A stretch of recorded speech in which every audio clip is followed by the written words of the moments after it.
In my hand, I have the power to heal or the power to harm. You see, I'm an orthopedic surgeon, and this is my prescription pad. And I have a love-hate relationship with this thing. I love it because with this pad of paper, we've actually helped patients heal diseases for years.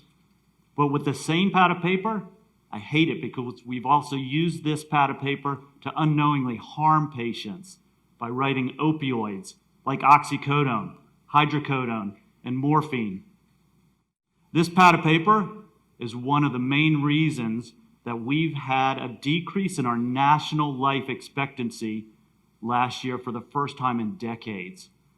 And how do you get that number to decrease? Well, you have 70,000 people, mainly young, die in 1 year from opioid overdose. It's a crazy and ridiculous statistic, and it's incredibly sad. But if you don't know anybody attached to it, it's just a cold, abstract number. But if you know somebody attached to that, it becomes a tragedy. And that takes me back to December 2011, when a good friend of mine, Nancy, called me and told me that her 14-year-old son, Creighton, was not doing well. He wasn't bearing weight on his leg. And I said, Nancy, bring him into my office. I'll take a look at him. And I examined Creighton, and I threw up his x-rays, and there in the middle of his ankle bone was a big black hole where bacteria and infection were eating away at the bone. So we urgently got him to a pediatric surgeon that did surgery and salvaged the leg, and Creighton was able to get back to playing lacrosse. It was a pretty good story of healing and recovery, except for one thing.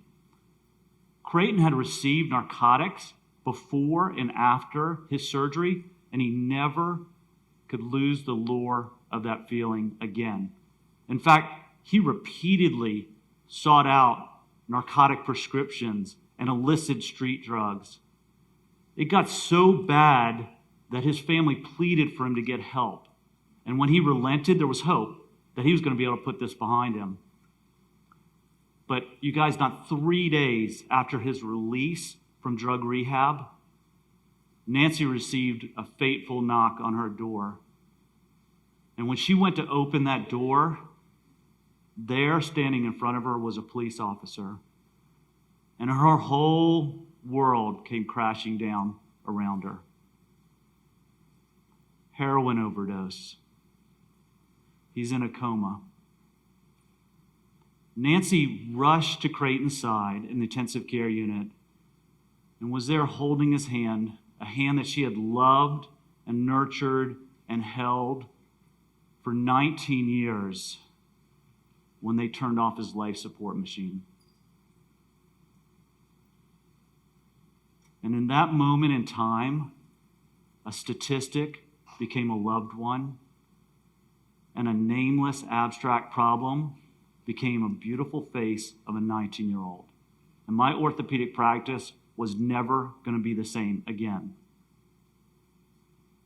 You see, Creighton, a few months before his death, had confessed to his mom that original dose of narcotics had, quote, turned his light on. So let me ask you a question. What if we could prevent someone from having their light turned on? What if we could minimize narcotic exposure around surgery so we could prevent senseless tragedy like this? That is my passion. That is what I love to do. Unfortunately, that's the passion of several orthopedic surgeons and anesthesiologists in my hospital who work to come up with innovative protocols to decrease pain. In fact, we've taken the typical amount of pain pills, around 90 pills, and we've slashed it down to 30 pills. And we continue to push that to 20 and 10 pills, depending on the surgery. And how do we do it? Well, it takes a holistic approach to the patient. It's not just about the pain. It is about the patient. That is the key.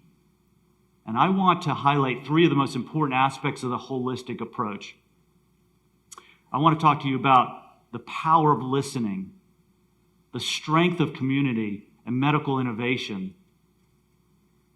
So, for example, if you come to me for shoulder surgery, it's a pretty painful surgery in anybody's book. Your pain protocol with me starts weeks before surgery. It starts in my office. When we are talking to you about the details of surgery, we're also going over the expectations of your pain management.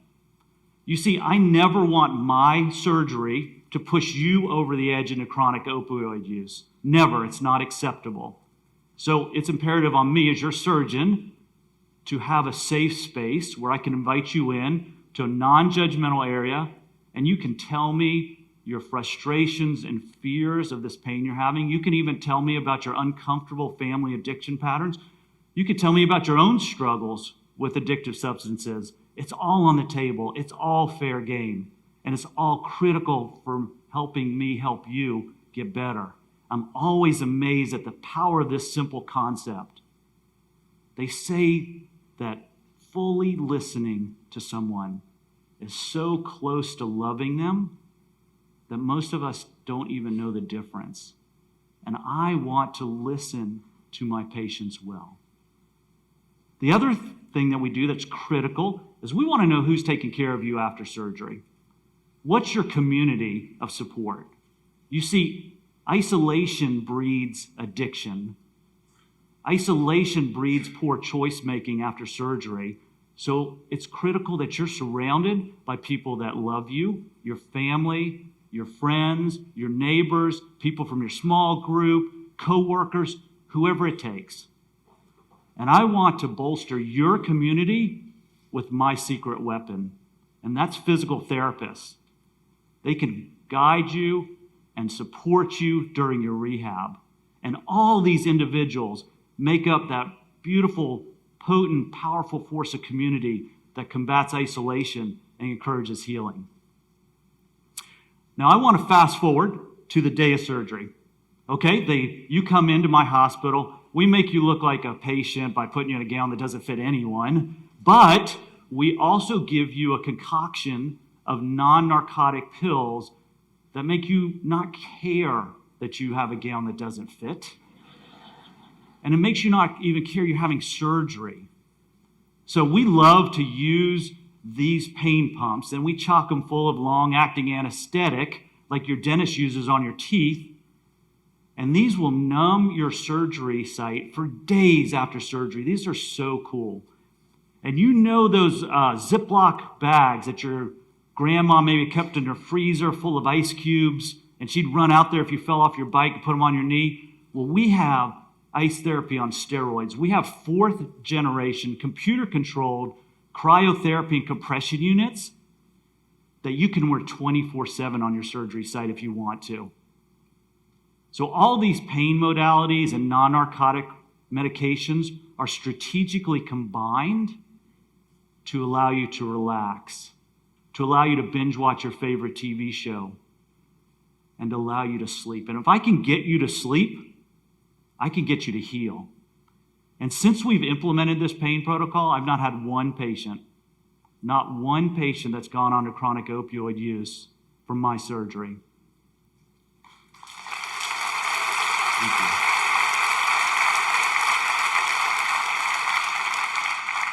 So let me bring this back full circle, and I want to tell you an amazing story of redemption.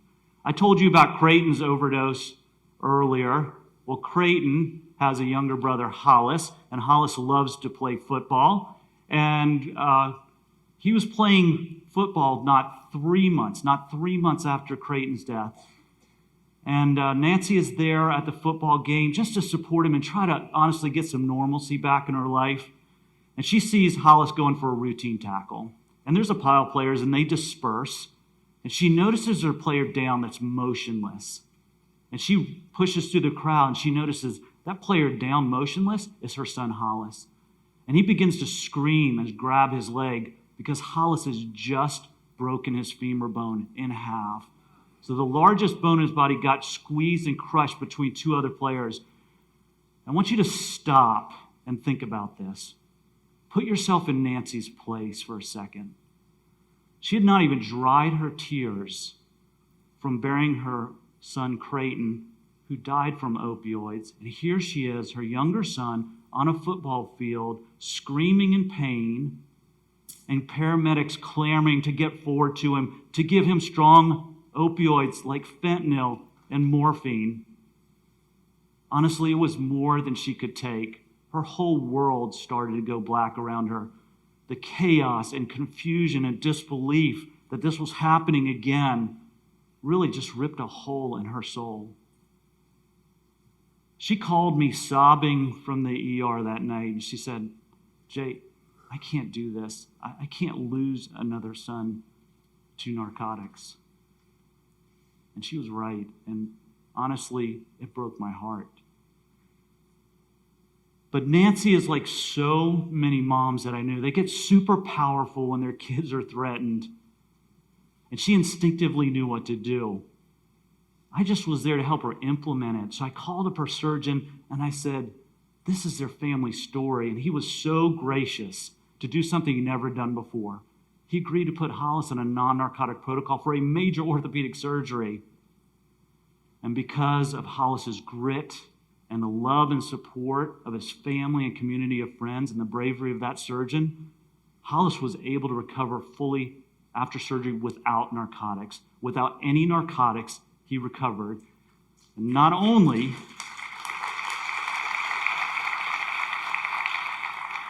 did he recovered faster than they thought possible. He was back playing full sports 2 months ahead of time. So the blood and the sweat and tears, and man, there were so many tears through this long journey. Hollis and Nancy have proven to the world that this can be done and that something great can rise out of the ashes of senseless tragedy. So patients out there, current patients, friends and family of patients, aspiring patients to be, now that you know better, demand better from your doctor and surgeon. And if they won't listen to you, get another doctor. And doctors, let's decrease narcotic exposure. Let's put down our prescription pads and come join this new holistic paradigm for pain control. Thank you.